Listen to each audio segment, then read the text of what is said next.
And hello and welcome everybody. I've got Sin the Dark Body, aka Muppy Hindguard here. Ready to betray. Yeah, we're gonna be playing. I'm gonna play through this whole game eventually, but we're just gonna kind of do a little taste, a little flavor this week because I think I'm gonna play something else the whole way through first, and I'm kind of in an old school RPG mood, but I'm more in a console old RPG mood. So we'll play a little bit of this, and we're DOS boxing it, and this is Betrayal at Krondor.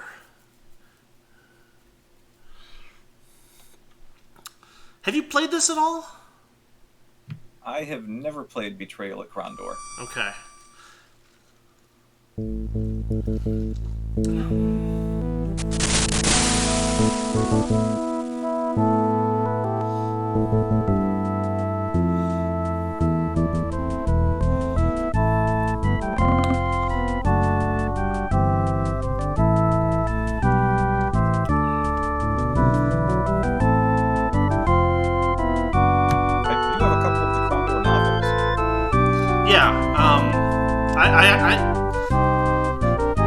I fell into becoming a Raymond Feist fan long after this, and I picked up Betrayal at Krondor, or rather, the book is called Krondor: The Betrayal,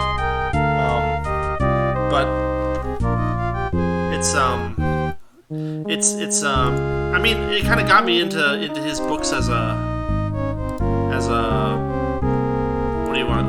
As a reader of Raymond Feist stuff. I'm going to turn this down a little bit.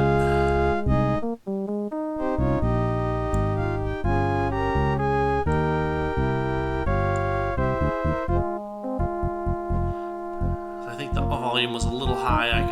When I can't hear myself, it becomes a little difficult. Tracktown Pizza was in the credits. I love it. Well, I mean, these guys got to eat at some point.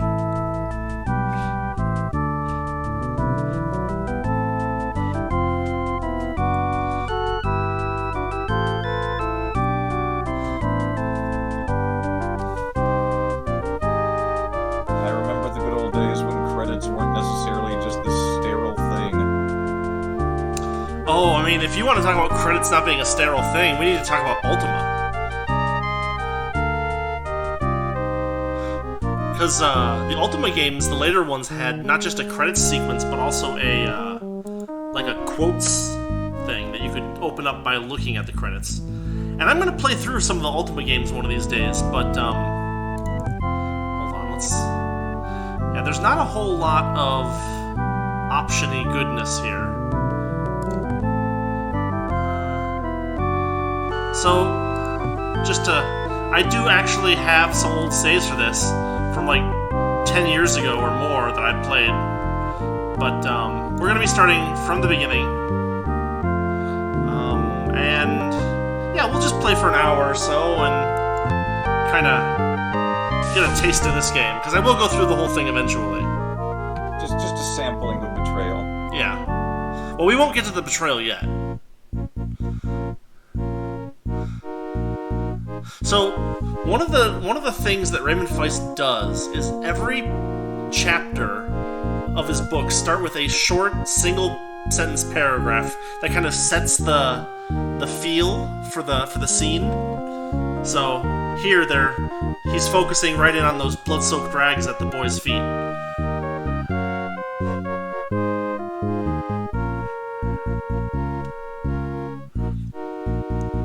So we're introduced here to Owen, who is the youth who is healing an injured knight, or rather maybe a squire, actually. We're talking. We got Locklear here, who is the injured one, and they are both escorting Gorath, who is a Moradel or dark elf, to Krondor.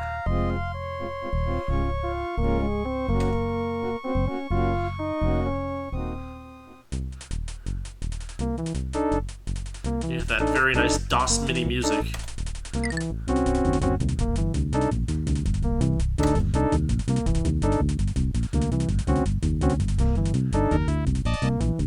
And it's a little bit before the era of full motion video, but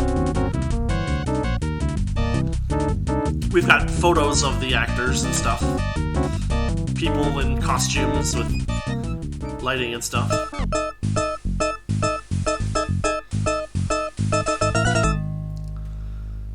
So that is the start of Betrayal at Krondor. And, of course, in front of us is the body of the guy that we just killed. And it's important to note that this isn't any actual betrayal yet. That's not what's happening here. No, we have not yet seen betrayal.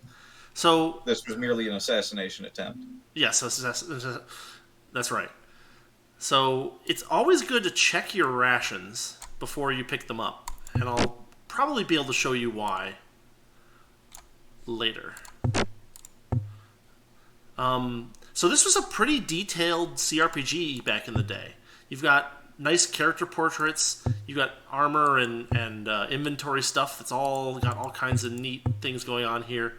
Weapons and armor have durability that you have to deal with. Characters have numerous skills. Actually, who's the best lockpicker? It is actually a Locklear. And these are all characters from the books, or I think the books were actually written later, in order to kind of flesh out the stories. So we've got our very old interface here, but it's like fully 3D and like steppy and everything. And you can click on stuff like campfires, and there's neat little details. We've got a treasure chest with some money. We've got the gold coins are sovereigns and the silver coins are royals, and it's just 10 royals to a sovereign. So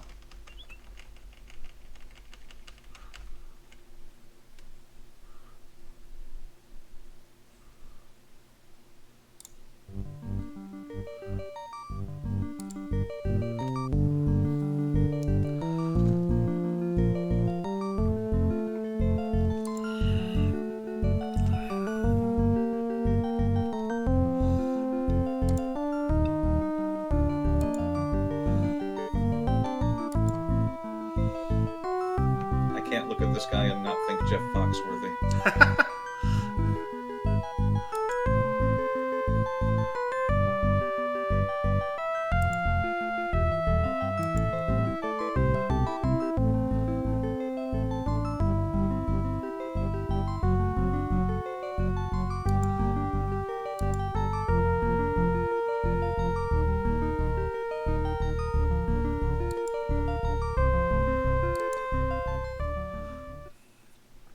So Owen didn't even necessarily want to be join the party, basically. But basically, they're like, "No, you're coming with us because otherwise, assassins will find us more easily." There's always a little bit of intrigue in these stories, and some of it's good and some of it's kind of meh.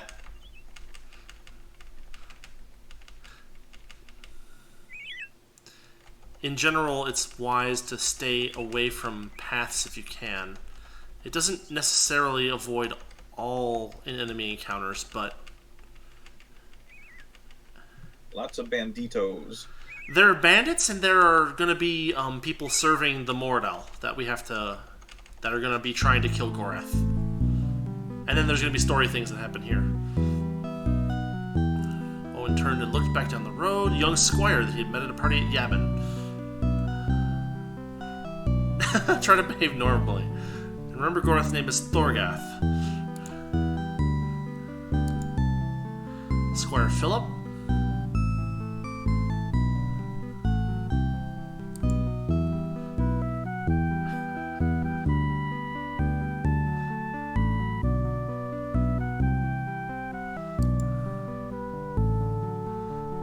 These two must have been surf buddies.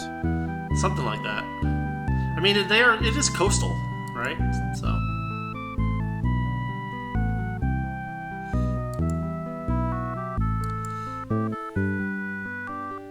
Has anyone written the medieval surf adventure yet?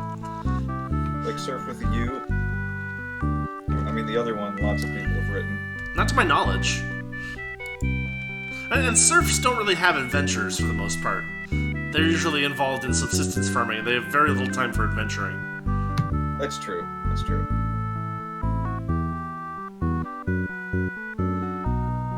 So it'd be like a knight on a surfboard shouting "Surf's up," and then all the serfs would be like, "Well, yeah, I mean, we've been up since 5 in the morning." Gotta milk those cows.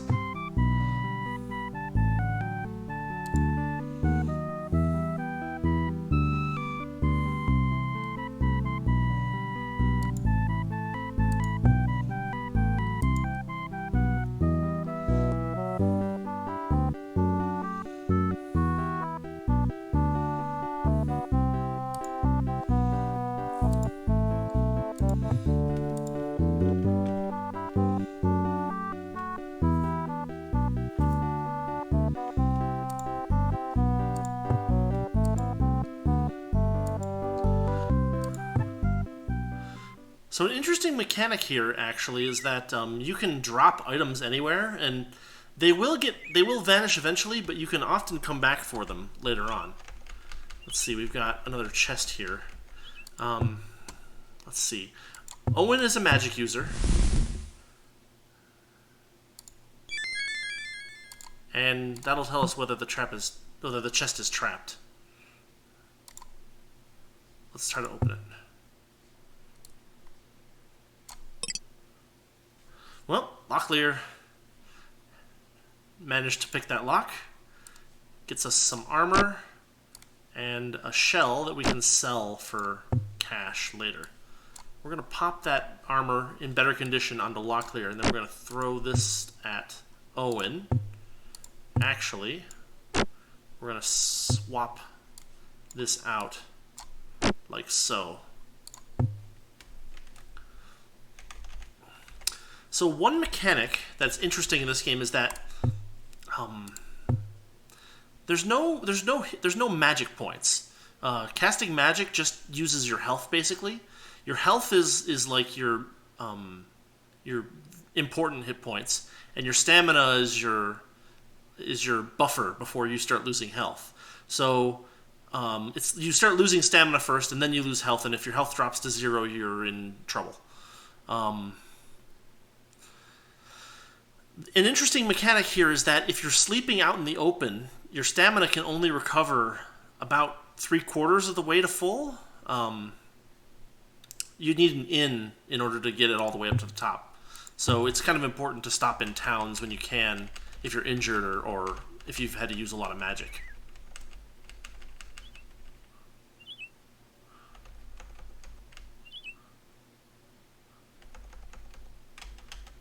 This looks like a pleasant town to stop in. Hey, what's going on here today? Oh, it's Moradel Fest. Come on in, everyone's a Moradel. No, not again.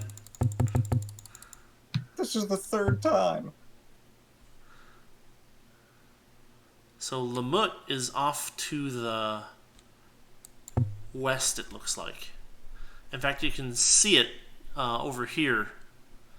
That's Lamut right there.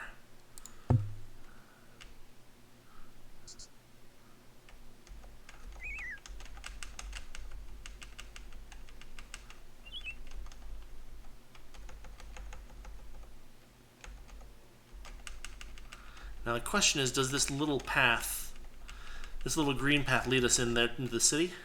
Yeah. So some cities you can just walk into and it's like all done first person, and some cities have like an entry point where you kind of get bottlenecked in. This is Lamut, which is a fairly large city, so it's all kind of in there. So the city is like a portrait, and you can kind of mouse over things, and so like you can like, hey, there's something over here.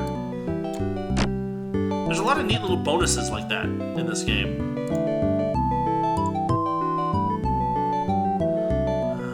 Let's see. An inn and a shop and something to enter. So here's the garrison of Lamut.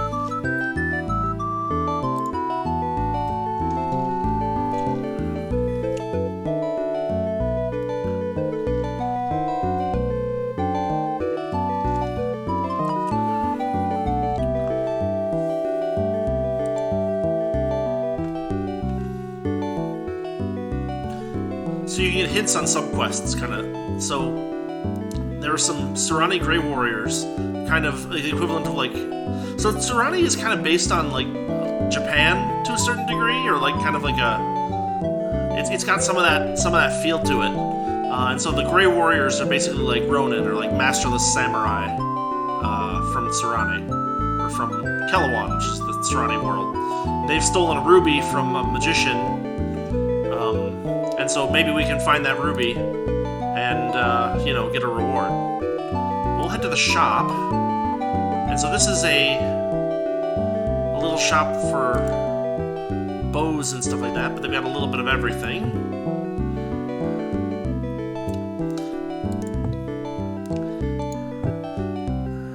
Haggling is a skill worth noting.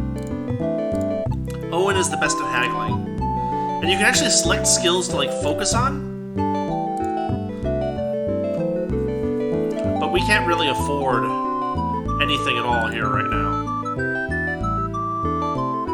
Though we might pick up some torches.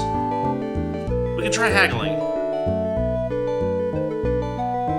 And if you fail, oftentimes... Oh, see, it's unavailable. He just won't sell them to us now. Huh. So if we head to the inn, there's going to be people to talk to here.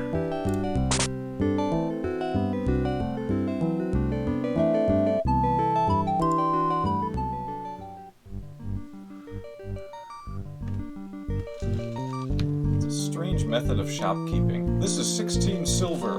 Okay, well, what if I give you 15? Is that good enough? No, you know what? I'm not going to sell it to you now. Well, it works well for the game. If you try to haggle unskillfully, then, you might find that supplies that you really need are now out of reach.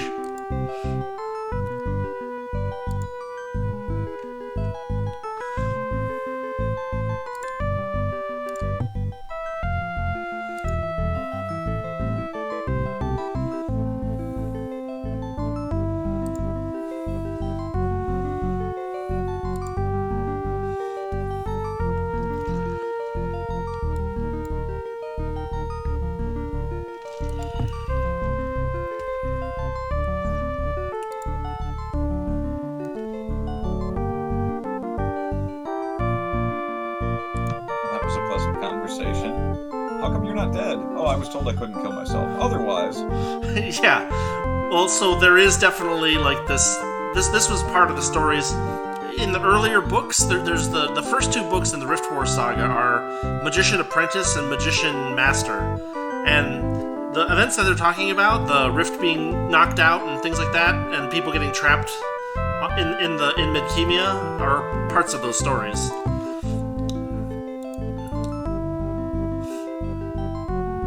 So this ties into the books a lot. It has a lot of callbacks, yeah.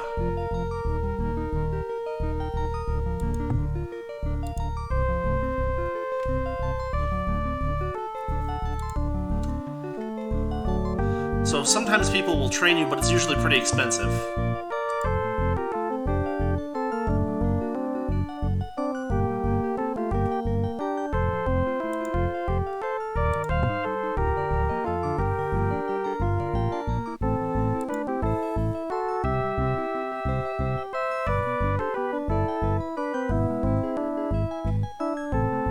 I always like training that just takes place in a tavern. It's like, here you go, here's some gold. Okay, plus 3 points to armor crafting. All set. Yeah. Are we gonna go to a smithy or something? No, I already showed you. It's right here. It's all good.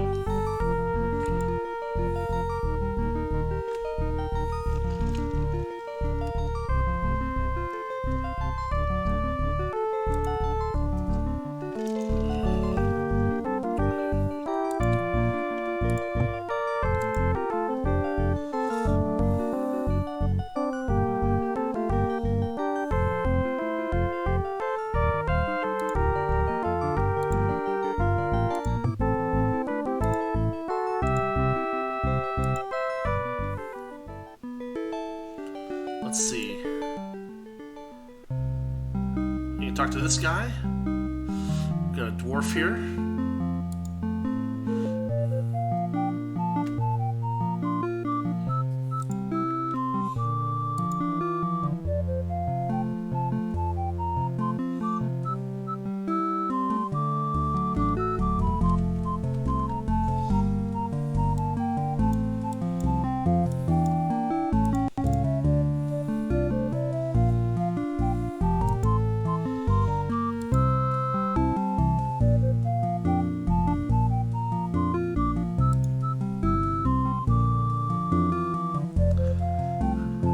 Arachne are in the caverns. Not something we want to fight.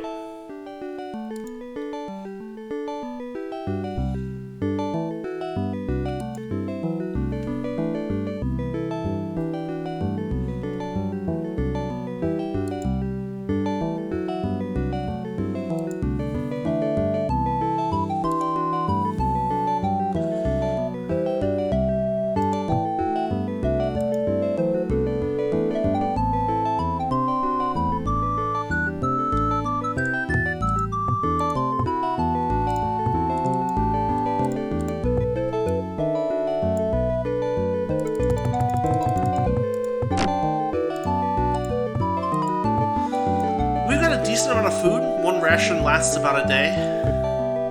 But I'm gonna try haggling here and see what happens. Yeah, unavailable. But it's good practice, so. In fact, one good practice demands another.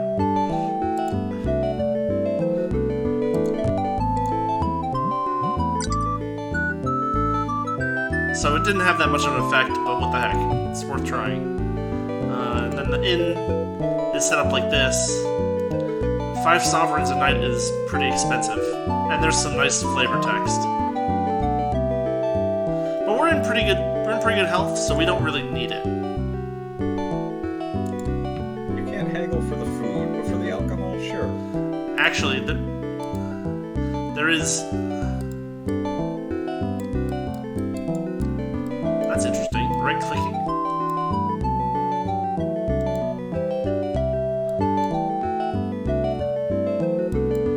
I didn't know about this. You can actually right-click on stuff to like look at it.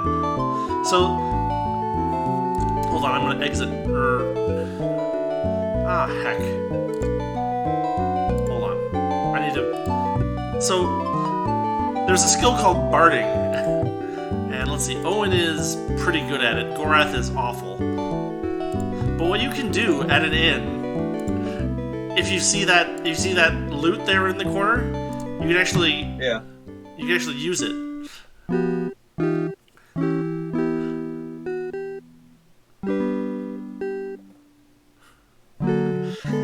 I kicked him out. Yep. And the music is all messed up too, right? So that's all we're. What's that? You can go back for food, but you've already made the food unavailable. So. Right. All right. So that gets us out of Lamut. We'll need to head south from here. There's a neat feature where you can like stick to paths. Useful if you're not too worried about people around, but we're gonna be trying to stick off the paths if we can. Also because there's often goodie... Oh, look. We've got our first encounter.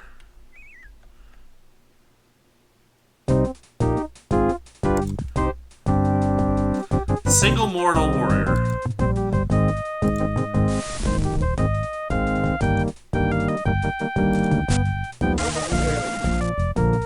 So Owen will back him up with magic.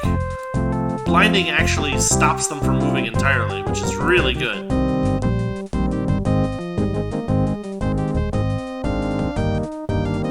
We'll make sure that Owen stays far away from the actual combat.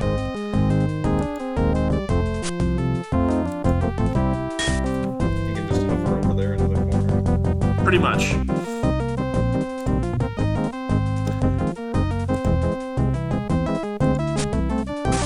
Keep him blinded, we should be able to make short work of him.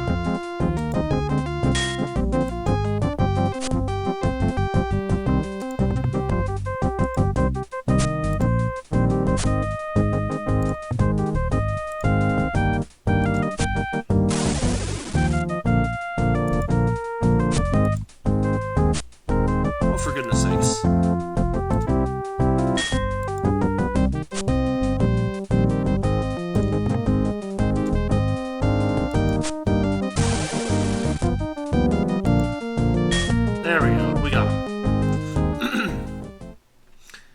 It's it's important to note that if you actually start losing health points, you start losing abilities like speed and strength. So we'll quickly. That's interesting. Yeah, it's really complex. It's really got a lot of depth to it. But what that also means is that if you get to the point where you're starting to lose health, you're probably going to get overwhelmed unless you're unless you're kind of winning the fight. You're going to be in trouble because you lose accuracy, you lose the ability to do damage, and enemies will often just run away once they get hurt badly enough if they're not blinded. So it's tough.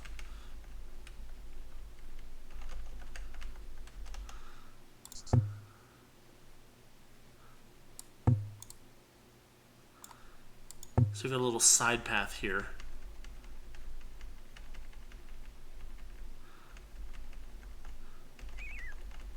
Oh, and you can see it's starting to get dark. Night is falling. Ah, we've got a cave.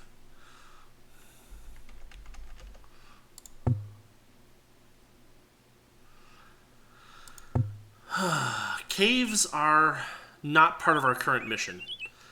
And there's not a good chance that we'll actually get too much out of it.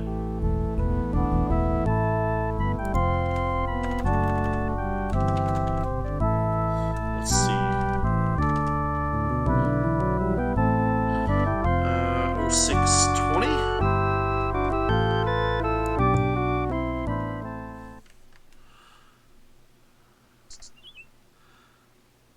And we don't have any torches either, so we're kind of not gonna...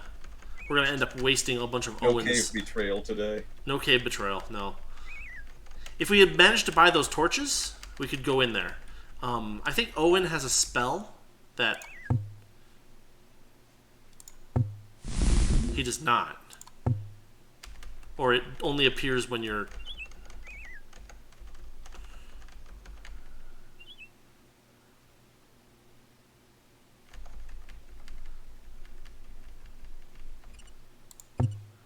Okay, it's officially night.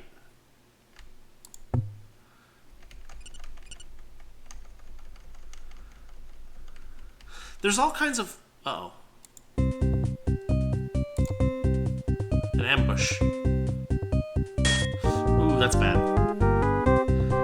You can't cast spells if you're bordering on an enemy, so you have to be really careful to keep Owen out of the fight.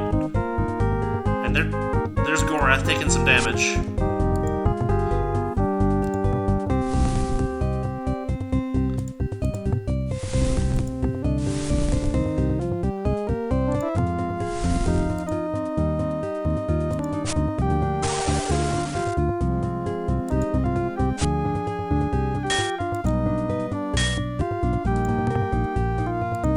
And we can keep both of them blinded.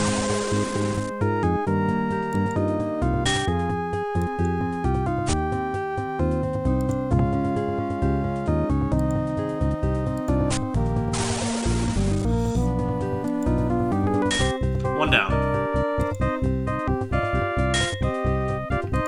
Nice work.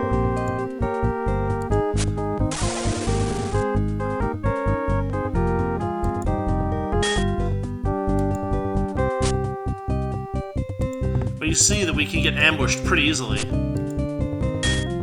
Alright. Took those two out. Thank goodness.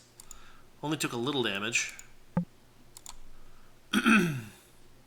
Oh, and you have to click on each individual body individually. So I clicked on that guy, and now I have to click on this guy. He's got some rations.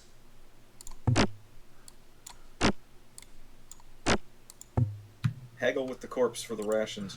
Ah, they're free. They're free of charge. But now we have an interesting item. We have a whetstone. And so we can fix up our blades a little bit with it.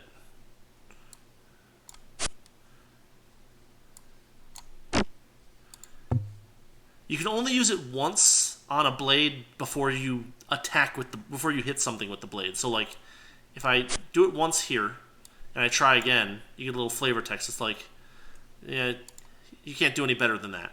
Now, if I hit someone with that broadsword and it drops down to like 81, then I can go again at it from that. But it's designed to prevent you from like spamming repair items, basically. It also helps us to sell the stuff more effectively. Stuff in better condition will fetch a higher price. But I think we'll call it... Nicely thought out sharpening system. Yeah, it's pretty neat.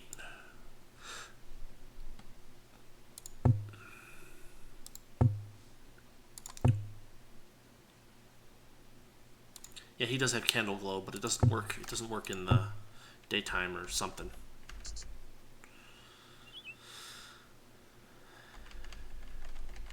And actually, yeah, so this is the maximum that he can get to with resting out in the open. His stamina is at 28, or about halfway up. And then stamina and health are comparable numbers, so it's about 3/4 of your health.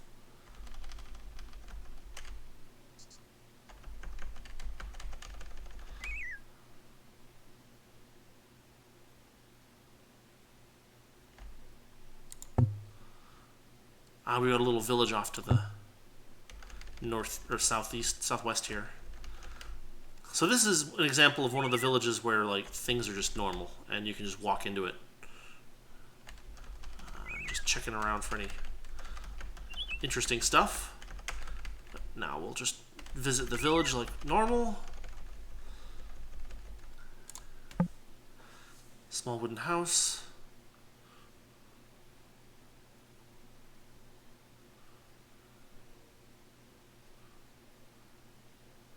There's always some little flavor text bits. Sometimes good things happen, sometimes less good things happen. Abandoned house.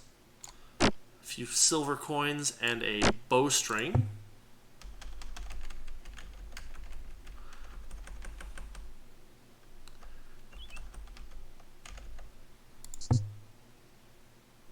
Oh wow, I missed a bunch of houses. I must have gone right by them.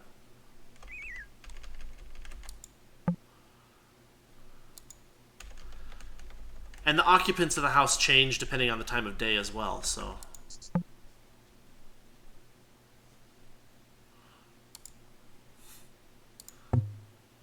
Did Lockleaf take damage from that?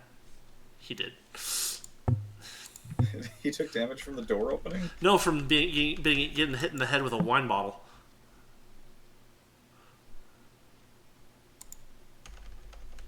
So that's a tavern, but it's closed until midday.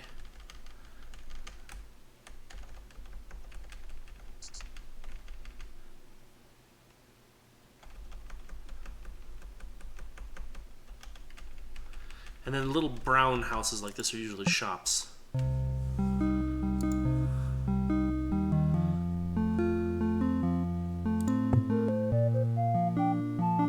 Oof, look at how expensive that is.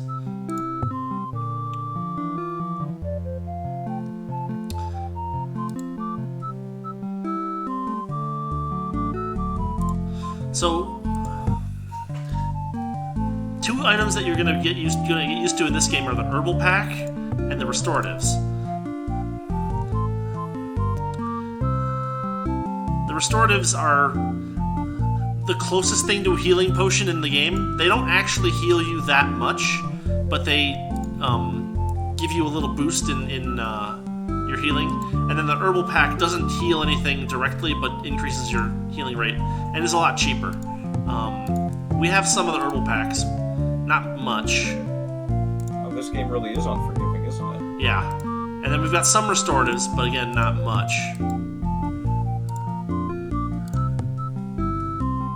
I don't want to sell it. And shopkeepers will only buy and sell things that they can use. Let's change that over. Can maybe sell that? Actually, we can give it to Owen and let Owen... Yeah. Oh, we do have some torches, actually, too.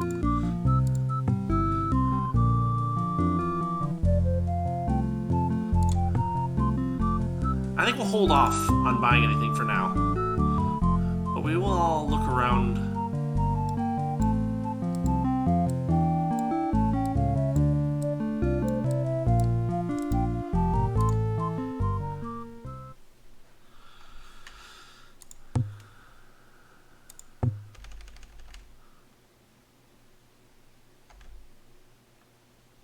So if we wait just a little longer, we should be able to get into that tavern, and there might be something useful there. So we'll...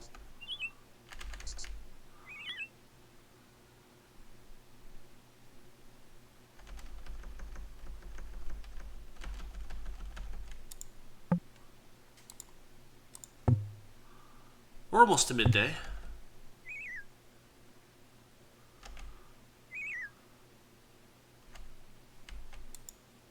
There we go. The Green Cat.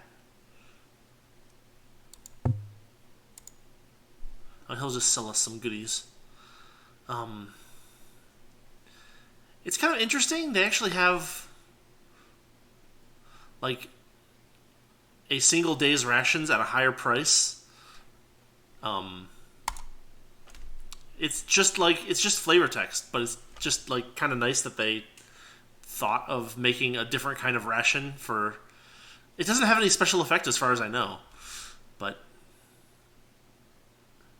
it's a nice touch. Adds a bit of flavor to the game. Yeah, and it's not so expensive that you wouldn't just like buy it just for fun once, maybe. Okay, so that time he said no, but he didn't make it unavailable. So we get some extra rations. That'll keep us going for a few more days on the road.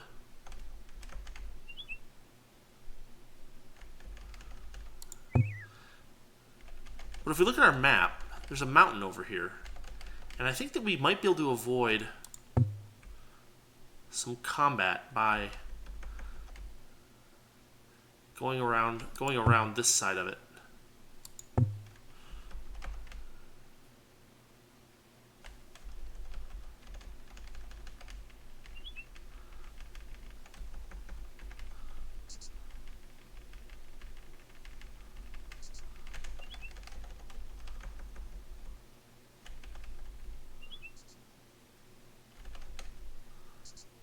Unfortunately, we're kind of on like this highway that just kind of goes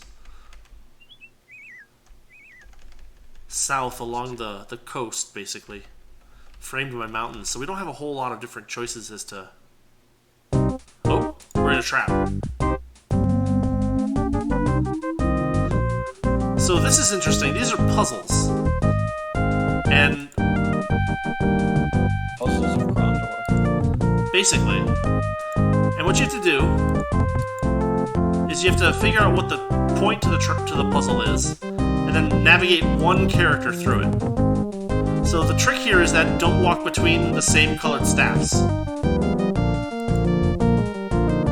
And if you can do that, then it lets you through.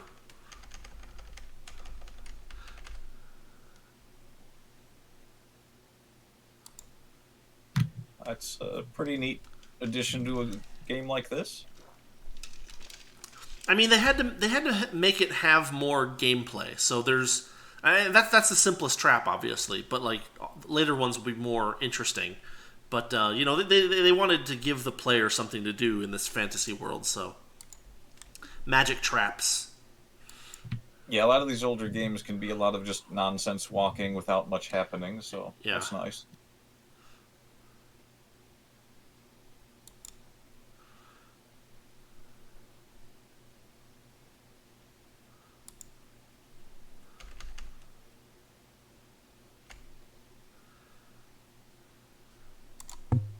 A 5-day journey. And that gets us a lot further south.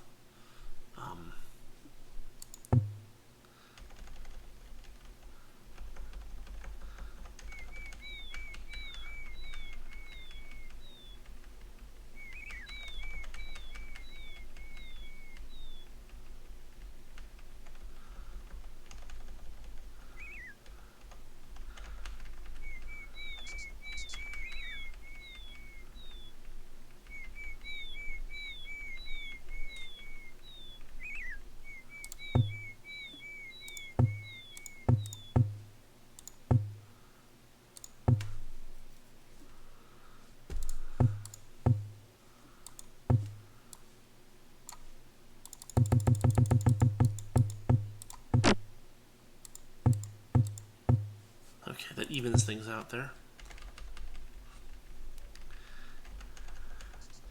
If we go along the actual coast, there'll be sometimes there'll be groups of Quigan pirates poking around, so we'll try to avoid them.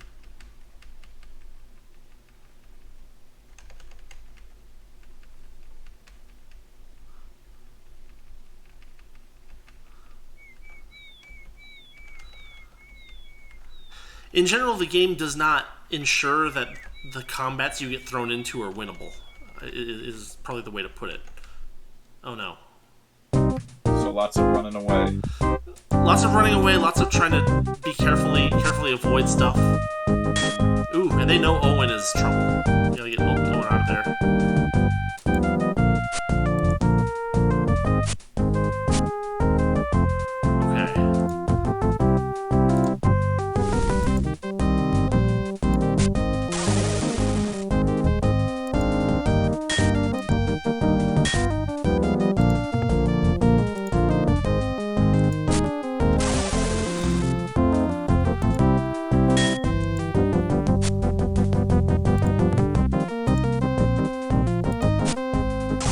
It's just a pair of guys, we can use the same tactic against them.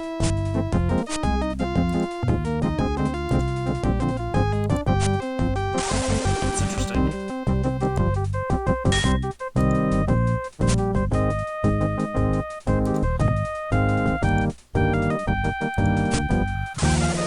Sparing all those eyes. It keeps them from running away, and it keeps them from attacking. It's very good.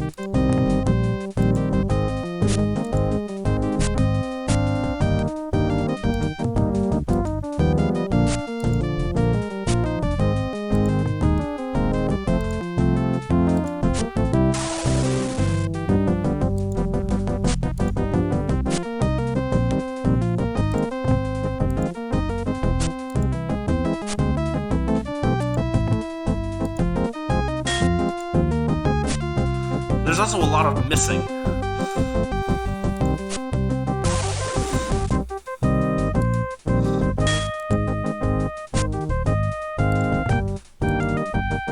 There we go.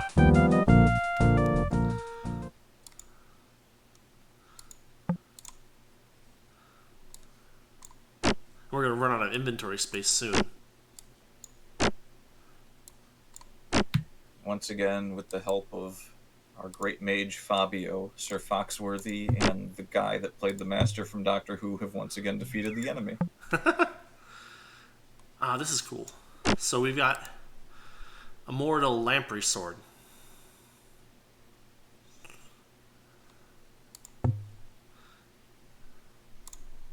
So if we give that to Gorath, he'll be able to do something useful with it, I think. So he can repair it, then he can equip it, and so, hold on, we gotta check the more info.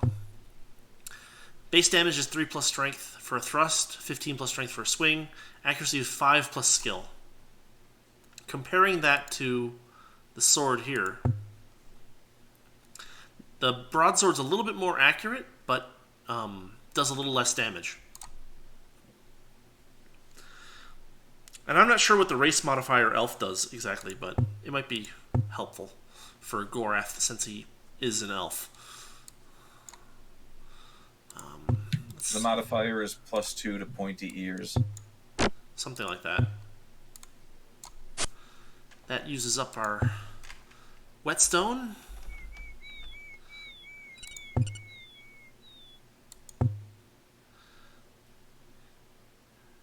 Yeah, so we went right past Zun. There's Hawk's Hollow. Here's Quester's View. It's the next city that we're coming up on, but it's going to be a while. And it's dark. And Owen's pretty badly hurt. And he'll remain that way.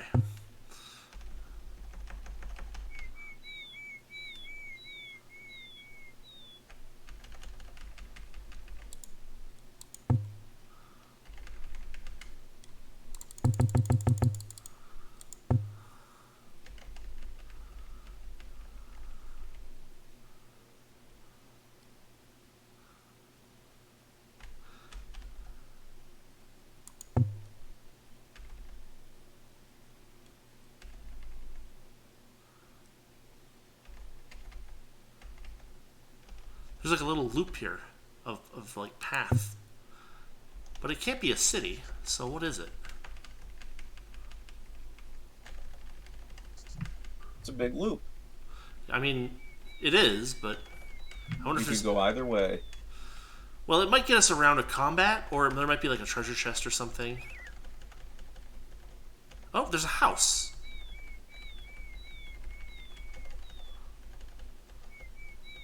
A single house by itself, not a village. Sign on the door just says Loop House. Loop house.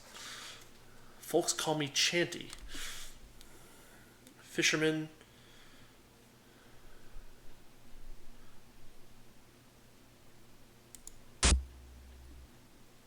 Well, that was odd.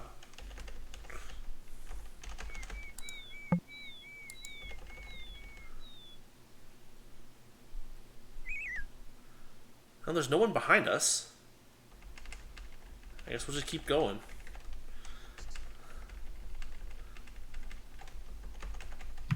You met the one guy that was accurately described by every single one of Foxworthy's redneck jokes. He was having none of it. I don't think Locklear was going to use the Foxworthy jokes anyway, but, you know, I guess I can understand that. Well, you don't get those till later in the game anyway. Oh, right. It's like a skill.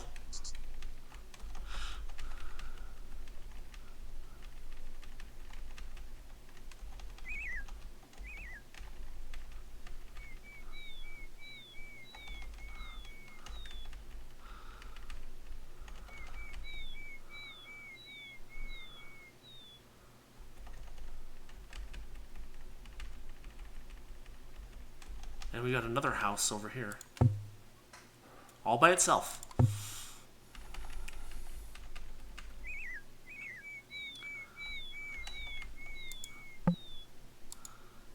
Empty house. There's something over here.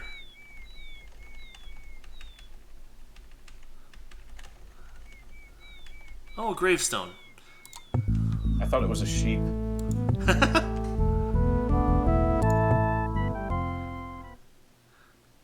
I think that if I click on this, monsters will come out and kill us.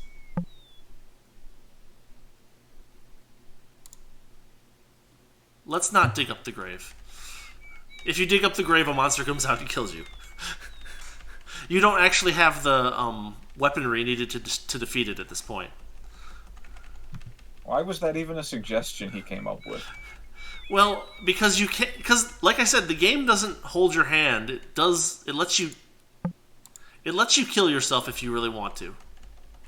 No. I mean, why did he suggest? I maybe I missed it in the text, but he was just like, should we dig up this grave for some reason? Well, I mean, wouldn't you?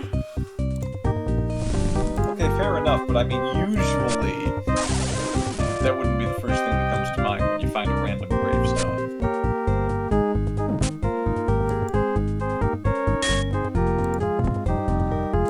This doesn't look like a good situation.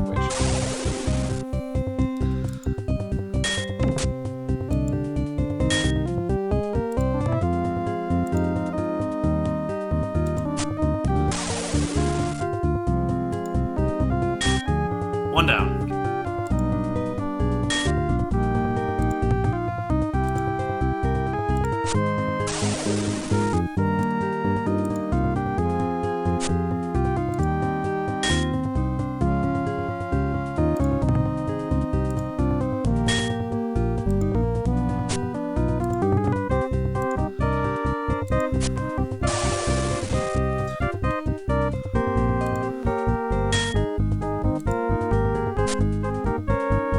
Ah, he moved toward Owen.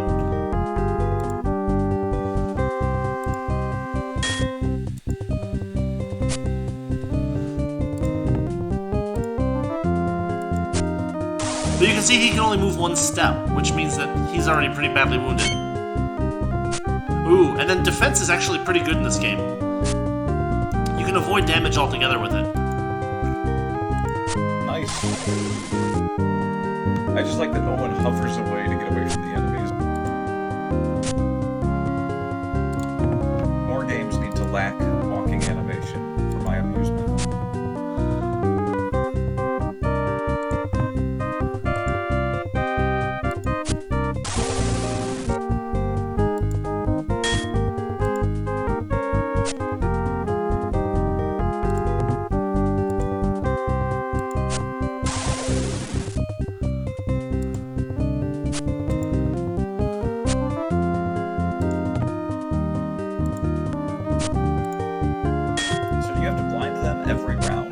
It lasts about 3 rounds. You can tell if he starts to react that you need to use it again. There we go. We got him.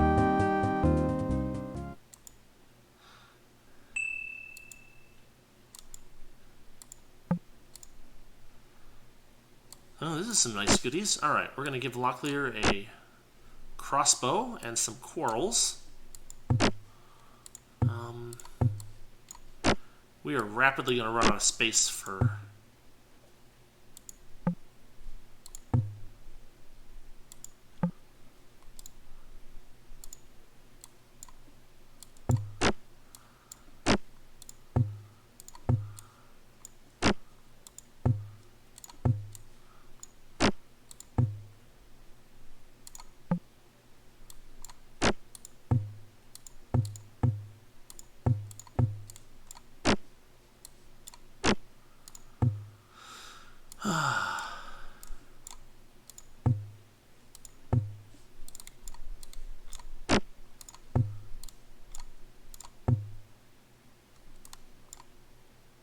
There we go.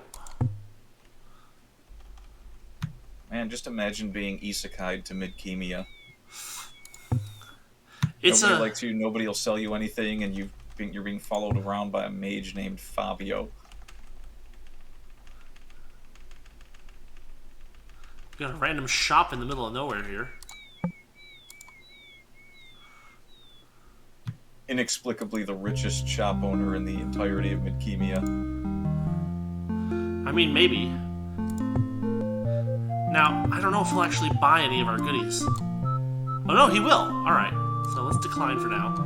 Who's best at haggling? Owen, I think, still holds the advantage by a few percent.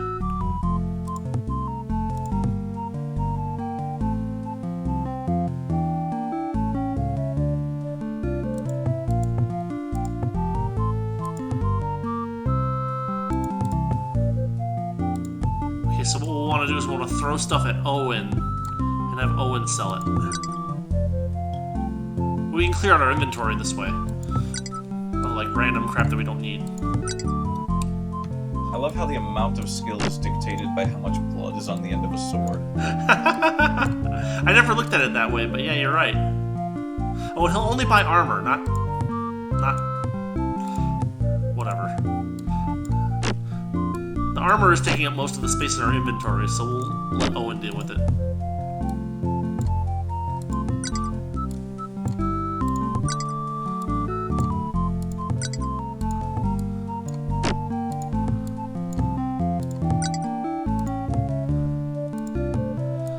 Yeah, we need to find someplace where we can sell.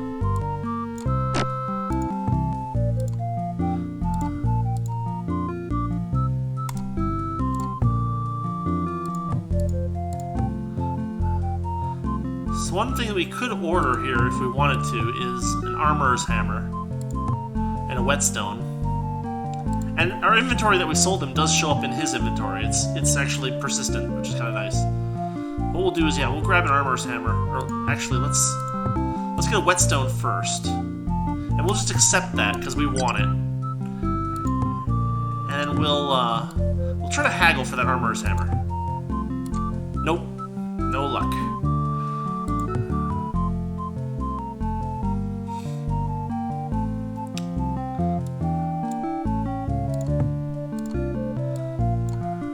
Now you've lost your hammer buying privileges. That's right. Oh, that one worked well. It went from 6 to 4.5. That's a pretty good drop. So, just some goodies for us to use in case we need them. Let's see. Is there anything special going on here? It's funny because you can see swords, but he won't buy them for whatever reason. Well, whatever.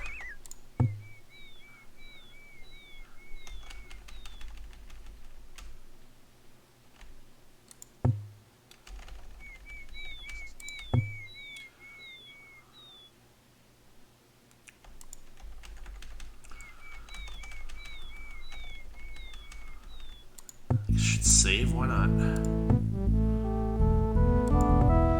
This first chapter is not that hard, but I've only made it to like chapter 3 in this game, and it gets pretty punishing at that point.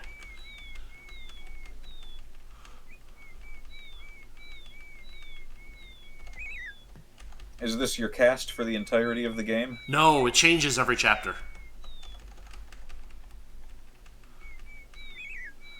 Depending on how long it takes us to get to Krondor, we might be able to do that tonight. I've only been on for about an hour. And we're, what? I mean, you have to remember that a big chunk of this we didn't actually have to go through, but there's Sarth, and then there's Krondor. And we're getting close to Quester's View. We might be able to make it to Krondor tonight. If I play for another hour. More likely we'll be stopping the stream around Sarth.